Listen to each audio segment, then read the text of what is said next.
Hello, everyone. This is Rick, and welcome to Astral Club. This is Forbidden Astral Projections. Before we get started, I just want to mention Patreon. If you'd like to support the channel and the work of this channel, which is spreading knowledge of astral projection and its associated spiritual information, you can certainly do so. You get advanced podcasts, no commercials, and of course, there is a private email where we can talk back and forth about experiences and questions. If you're interested, you'll find a link in the description. Next up, private lessons. If you'd like to learn to astral project or you want to increase the quantity and quality of your present projections, be glad to work with you. You can look in the description and find an email there where you can contact me for more information. Great. I'll be honest with you. I was going to call this podcast Astral Ethics, but it sounded so boring that it was too boring for me to make, much less for me to expect you'd want to listen to something with that title. So forgive me if Forbidden Astral Projections is a tad on the clickbaity scale. You can't blame a guy for trying to attract some folks to a podcast. But let's get started. Now, when I talk about astral ethics or forbidden astral projections, what I'm talking about here is the rules that exist in the physical still exist in the astral, especially in the lower astral planes. Uh, we have free will here in the physical, but we also realize that our ability or our free will to swing our fist ends at the jaw of an innocent person. So we realize that even though we inherently have free will as self-determined individuals, that free will is inherently limited so that it doesn't interfere with the free will and privacy of others. So, what about the astral? Well, in the physical, and I remember I always say, as above, so below. In the physical, you don't just barge into someone's house uninvited.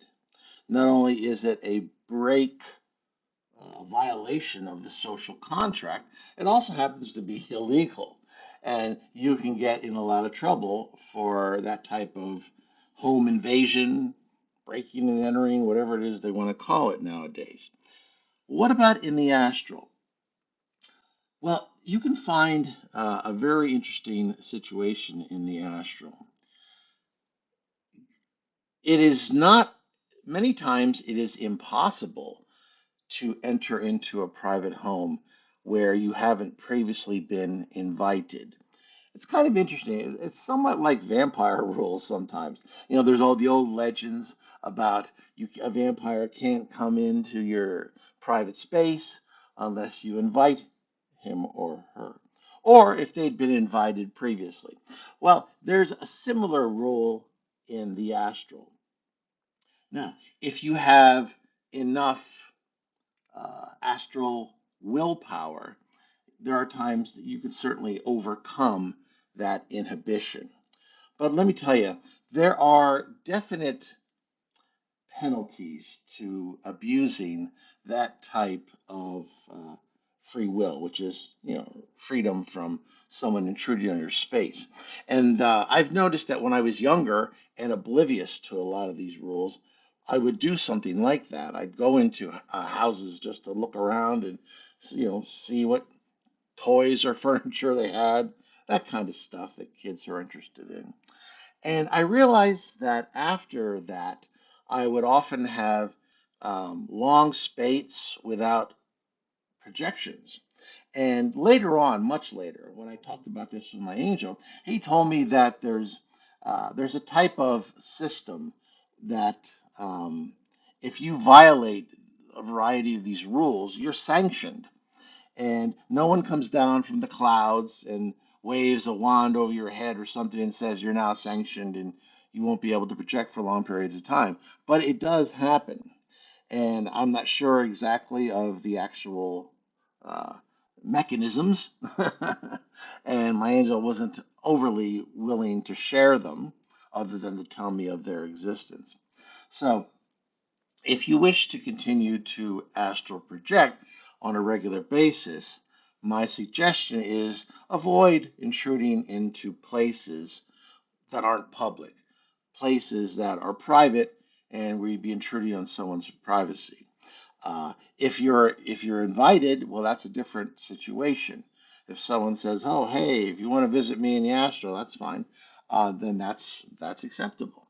But that's something that I rarely ever hear talked about in the astral space or in astral books. But it's something that's very subtle. Perhaps people who are projecting don't notice why they have dry space at times. Well, I was able to find out. So avoid common sense here. If you wouldn't break into your neighbor's home without an invitation in the physical, why would you do it in the astral? You can explore all of time and space, and you really want to see if their furniture is better than yours. Is that really worthwhile? I don't think so. Next up, number two, military government facilities or bases that aren't public, that are restricted in access. Now, there's no, as far as I can tell, no astral sanction that happens because you trespass into a government or a military facility. However, I have noticed that in certain ultra top secret bases, there are mechanisms that can detect astral entities, and they have countermeasures for them that are electromagnetic in uh, in operation. And I believe I told a story uh, some time ago in one of my podcasts about how I went to an Air Force base that I had been on quite a number of years before. And I had top security clearance, but top secret clearance. But this particular area of that base required above top secret. And it was on a need to know basis. So I was always curious what was going on in there. There was rumors. There was flying saucers there. There was rumors there was alien tech, all kinds of rumors like that. And people who are up on this type of topic probably even suspect the Air Force Base I'm talking about. But when I tried to infiltrate that base, I was caught in this electromagnetic um, temporary prison, and I could not move. I was trapped like a fly in amber. After a period of time that seemed like it went on forever, because it felt like there was ants crawling all over my body. It wasn't strictly painful, but just imagine if ants were crawling all over your body, how that would feel. It might not necessarily be painful if they weren't biting you, but I think you could say it with this fairly safe quality that that would be uncomfortable, and it was. It was very uncomfortable. Eventually, it was turned off, and I took that occasion to get the heck out of there, and I have never gone back. So, while this isn't necessarily a a free will violation, it's a word to the wise to avoid that type of trespass. And I'm asked on a regular basis whether I've trespassed in various top secret facilities. And this is one of the reasons why I do not do that. Number three, sexual temptations. Now, this is something as humans, we are sexual beings. We tend to have desires.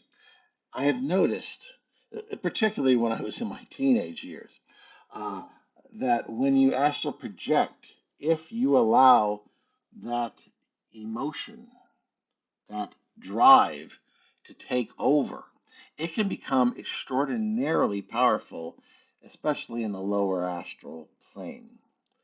Uh, Now, if you find another entity that communicates with you that they are open to that type of interaction, well, then of course there's nothing wrong with that. I mean, if you go to a bar as a single individual, or God help you, if you go on those uh, hookup meat markets like Tinder, if you're single, they're single. Hey, whatever you do, as long as you're properly protected, that's up to you as adults. Uh, However, when you're in the astral, if you don't have an entity that indicates they are open to that type of activity, well, you don't want to try to force yourself on any other entity because you allowed that impulse to take over your willpower. It's it's something that you will be sanctioned for. You will not be able to project for a period of time. And no, I can't tell you how long. I'm not sure there is such a law book. If there is, I've never seen it that says that, well, you get this many weeks for this and this many weeks for that. No, I don't determine that. I don't know how it's determined. But be aware, should you allow sexual emotions to overcome your the better angels of your nature when you're in the astral, then be prepared to be sanctioned. I shouldn't have to explain something like that. Most people understand, quite frankly, that yes means yes and no means no. However, in the astral, like I said, if you allow yourself to be trapped by those emotions, they can become very strong, much stronger than they are typically in the physical. So, word to the wise. Number 4, light scans. When you astral project, especially after you've gained some experience, you've sharpened your telepathic ability to send and receive, you'll find that you're able, in certain circumstances, to scan the minds of those in the astral as well as those in the physical. Without stated permission, I would never do more than a surface or a light scan. And then only because it was needed for a particular purpose. For instance, when I've participated in astral rescue events for earthbound spirits, I have conducted light scans so that I can get an idea as to what's buzzing around in their mind, so that I can use those cues to help them release whatever it is that's holding them affixed to the lower astral. I could certainly do deeper scans as well, which is really just it's just a matter of will, of pushing further and deeper. Uh, but that's something that one should not do and that I do not participate in because without leave, that's a violation and you will be sanctioned for it. Now, once again, if you have a relationship with another entity and you permit it and they permit it, well, then that's just between you two. However, you know what I'm talking about. I'm talking about a situation where permission has not been uh, explicitly given. Number 5. This one is the big one. Do not attempt to occupy or attempt to possess a self aware, intelligent being. Attempting spiritual possession of a physical being is the top, the summit of the pyramid of violations of forbidden astral projections. Normally, unless you're extraordinarily powerful and you find an extraordinarily weak individual, you won't be able to possess them. However, just the process of trying is called attempted obsession or obsession. That is a violation as well, And in some cases, I've heard that it's every bit as bad as the actual act of possession. Uh, obsession is using your will to try to co-opt the will of another. uh, People who participate in what is called black magic in this sphere, most of it's nonsense, but there is a core that can be used by very powerful individuals of a negative orientation who have extraordinarily strong wills. And they can try to use their will here in the physical to affect others. In the astral, that power is magnified. Uh, However, as I said before, it's probably the most grievous. Let me use the word sin because everybody understands what kind of connotations come along with that word. I guess you could argue that it's definitely a step above violation because it implies not only a legalistic violation but also a moral violation, and it certainly is in that area. So once again, I shouldn't need to go over something like this, but you know what? It is possible, I believe, that perhaps some new projector who is freakishly capable with a very strong will, who might not know that that's forbidden. I don't know. So I figure it's best just to explicitly state to never attempt to seize control of another's body. Because the mere attempt, and it will fail, but the mere attempt is a serious violation. You can't do anything worse. I mean, that is that's murder one, premeditated murder right there. Don't get involved in it. It's uh, it's a sure way to cause yourself some serious problems. Now, you may have noticed in some of my past experiences that I have um, inhabited the bodies of animals.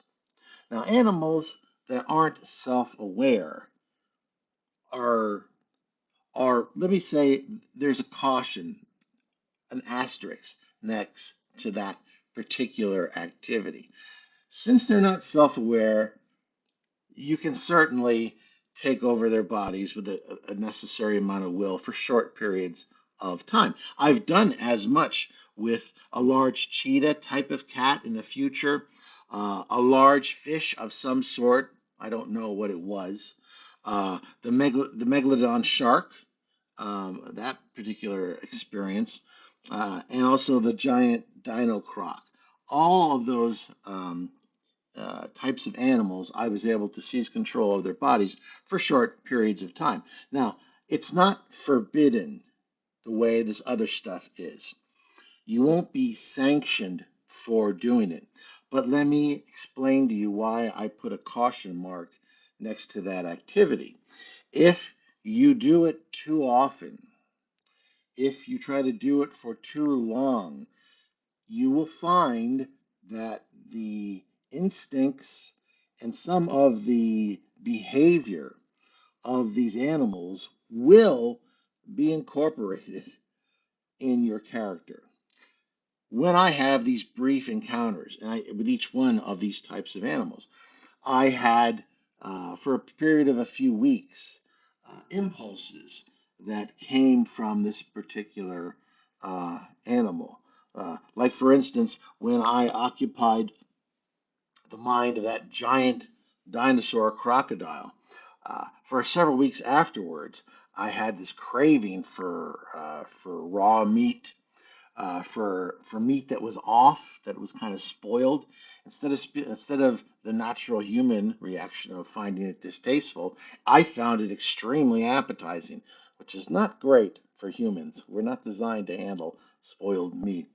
Uh, and I remember I was driving over this bridge, and I noticed down there was a dog walking alongside the shore. And my first thought was I could grab that. And that was just after a short exposure where I was inside, and thinking through the brain of that Dinah Crop. Uh, But I always wait if I've occupied an animal, it'll be a long time before I try to do it again. And it's always a different type of animal. Because I believe that if one devoted oneself as a frequent astral projector to doing nothing but occupying the bodies of wild, non-self-aware animals, that it would probably permanently impact upon your personality. Luckily for me, I haven't allowed any of this stuff. I mean, I don't have cravings from the megalodon to eat raw whale flesh, for instance. All that stuff is gone. But it was a brief exposure in a one-off type of situation. So that one, I'm going to put a caution next to it, not a forbidden sticker. So please be aware of everything that I just outlined there. Well, if you thought any of that was interesting or eye-opening or informative, please hit the like button, share it with those of like minds. Subscribe if you haven't already, and most of you have. Thanks a lot. About 76% of the people who listen to these podcasts are subscribed. And in the world of YouTube, that's huge. Thank you. If you have any questions or comments, please continue to use those. They give me ideas for future episodes on a regular basis, and I'm very grateful for that. And remember, there's two videos every week, Wednesday at 2 p.m. and Saturday at 8:15 a.m., and that's Eastern Time in the U.S. or good old New York City time. And as always, this is Rick, and I will see you on the astral plane.